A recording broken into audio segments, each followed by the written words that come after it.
8-ball pool skills? Over the next couple of minutes, this video will give you all the information you need to boost your skill set and level up your game. Ready? Let's get going. The amount of power you use in your shots is almost as important as how accurately you aim them. This is especially true if the target ball is a long way from the pocket. The harder you hit a shot, the more likely it is that it will stay out. In many cases, a soft touch will give the ball a better chance of dropping into the hole. This is particularly vital information when trying to pot in those tricky middle pockets. Be careful not to use too little power though. You don't want to miss a straightforward shot because you hit it too gently. Don't hit and hope. Judge how much power is needed for each shot and adjust as appropriate. The world's finest 8-ball players have learned to master the art of putting spin on the cue ball. Clever use of spin can avoid those dreaded "oops, I sank the cue ball" moments, or better yet, get you in a good position for the next pot. You put spin on your shots using the arrow keys or by dragging on the cue ball in the corner and dragging the dot into position. The dot represents where the cue will strike the ball. If you want backspin, move the dot to the bottom of the cue ball, and for topspin, move the dot to the top of the cue ball. Pay attention to the guidelines when lining up your shot. As well as showing where the object ball will go, it also gives you an indication of where the white will end up. Is it heading straight towards a pocket?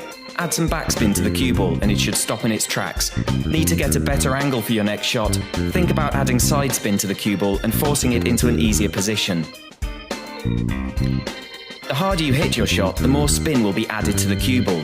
But be careful, as too much power and spin can send it out of control and into a pocket. The pros don't just think about the shot that they're lining up, they're thinking 1, 2 or even 3 shots ahead.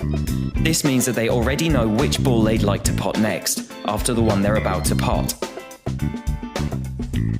With that in mind, you can start to think about what kind of spin or how much power you need to put on your next shot.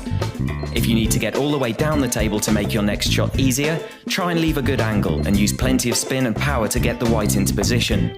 Don't leave yourself a longer, tougher shot than necessary. There are a few basic rules that all 8-ball players should know if they want to succeed. Make sure you're not making it harder for yourself. If you pot a ball with your break-off shot, you can still choose whether you want to be stripes or solids. You might think, great, that's a solid already potted, but then realise that the stripes are in a much better position. The choice is still yours until the next ball is potted. If a ball doesn't hit the rail around the table, that shot is a foul. Lots of players make this mistake. It lets your opponent move the cue ball to wherever they want on the table. If you pot the black but the cue ball also goes down, you lose the game. Don't forget about the cue ball's guideline when you're lining up that last shot. If you're playing in the Cairo tier or above, you need to call which pocket you're going to pot the 8-ball in. If you call a pocket and then pot the 8-ball in a different pocket, you'll lose the game. The very top players who have levels in the hundreds and countless tournament wins have become the best because they've simply played a lot of 8-ball pool and refined their skills. They know how much power to put on their shots, which spin to use, and how to plan a series of shots.